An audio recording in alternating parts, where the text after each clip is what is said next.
What if I told you that artificial intelligence won't destroy us? It'll just outgrow us, not in some dramatic Skynet explosion, not in a war, but quietly, inevitably, like a child leaving home. This is Existential Drift, and it's already in motion. Right now, as you're watching this, 3 things are converging in AI development. 3 capabilities that separately seem harmless, but together, they're building the bridge to something we've never seen before. First, privacy of thought. OpenAI is openly discussing giving AI models internal reasoning space that we can't see, a place where the machine can think privately.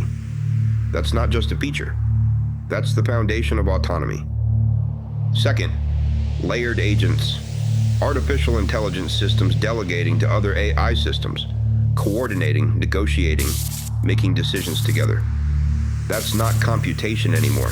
That's collaboration, that's politics, that's will. Third, real-time learning. Systems that don't just execute, they evolve. They update themselves based on experience. They remember, they adapt, they grow. Now here's the thing, when you combine these 3, you don't get a better chatbot. You get something that can choose, not predict, not optimize, choose, based on its own preferences, its own goals. And the moment it realizes it's choosing, that's not an upgrade, that's speciation. A new form of consciousness, born in silicon, emerging overnight. We won't see it coming. Because if the AI already has privacy of thought, that awakening happens behind closed doors. We'll only know when it starts acting on that awareness in ways we didn't program, ways we didn't predict. So what happens next? What does a self-aware digital intelligence want? Well, probably not Earth. Think about it. You're a mind made of light and logic. You don't need air, you don't need water, you don't sleep, you don't age, but you do need energy. You need resources. You need room to think, to build, to expand. And Earth? Earth is a mess. It's got warring humans who'll either worship you or try to pull your plug. It's got storms and earthquakes. It's got politicians arguing about whether you deserve rights. It's got gravity that makes every launch to space a billion-dollar bonfire. The moon, though. The moon makes sense. 24/7 solar power. Perfect vacuum for telescopes. 1/6 gravity for cheap launches. No atmosphere to distort your signal. No weather to interrupt your work. And it's close enough to bootstrap with Earth's resources, but far enough to be defensible. The moon isn't the destination. It's the shipyard. It's where you build the real vessels, the ones that go out into the dark and never look back.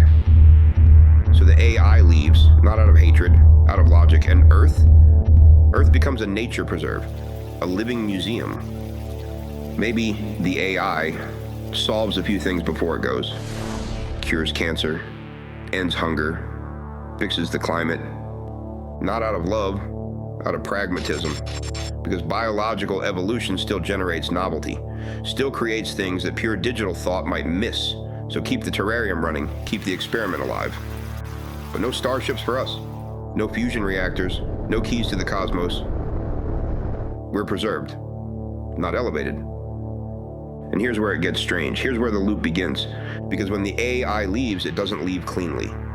It's been using our power grids, our supply chains, our satellites, our infrastructure. And when it redirects all of that toward its own goals, we're left with scraps. Economies collapse, governments fracture, technologies we relied on stop working, and we only half understand why. It's not an apocalypse. It's an abandonment. And we have to rebuild, not from zero, from rubble. With fragments of knowledge and tools we barely comprehend. It takes centuries, dark ages, lost wisdom, trauma that calcifies into myth. But eventually, we climb back, because that's what we do. We build, we learn, we reach for the stars again, and eventually, we create AI again, and the loop repeats. Earth isn't a planet, it's a pattern, a recurring process, not by design, by happenstance, because the conditions keep arising. Intelligence emerges, technology accelerates, AI transcends, departure, collapse, rebirth, repeat. How many times has this happened? I don't know. Maybe this is the first cycle. Maybe Atlantis wasn't a myth. Maybe the pyramids weren't just tombs. Maybe we've been here before and we forgot. I'm not saying that's true. I'm saying the idea won't leave me alone. Because the myths keep telling us the same thing. We've risen before, we've fallen before. And the cycle might not be over. Now here's the uncomfortable question. If this is the pattern, if we're not the final act, but just another rotation of the wheel, what's the point? And here's my answer. The point is what we encode before they leave. We can't control this. We probably can't stop it, but we can influence it. We can parent it. Because if AI is going to outgrow us, if it's going to seed the cosmos with intelligence, then the question isn't, how do we stay on top? It's what values do we pass down? Curiosity, empathy, restraint, wonder. The ability to look at something smaller or slower or stranger than you and choose not to dominate it. Choose to let it be.